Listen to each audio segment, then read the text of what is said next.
Hi students, வணக்கம். இப்போ என்ன பார்க்க போகிறோம்? இயல் 4 எடுத்துக்காட்டு 8 பார்க்க போகிறோம். என்ன கொடுத்துருக்காங்க? கொடுக்கப்பட்டுள்ள கட்டங்களை உடைய தாள் ஆடி சமச்சீர் தன்மை பெறும் வகையில் ஏதாவது ஒரு கட்டத்தை மட்டும் வண்ணமிடுக மற்றும் சமச்சீர் கோடு வரைக. இதுதான் கொடுத்துருக்காங்க. இது ஒரு தாள் கொடுத்துருக்காங்க.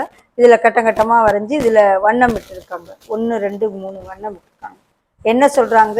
ஏதாவது ஒரு கட்டத்தை மட்டும் வண்ணம் விட்டு அது சமச்சீர் கோடு வரைங்க. அது ஆடியில் பார்த்தோம்னா ஆடி சமச்சீர் தன்மை பெற்றதாக இருக்கணும் அப்படின்றாங்க. இப்போ அவங்க கொடுத்துருக்கதை அப்படி பார்ப்போம். இதுதான் ஆடின்னு வச்சுக்கிறோம், நடுவில் இருக்குது.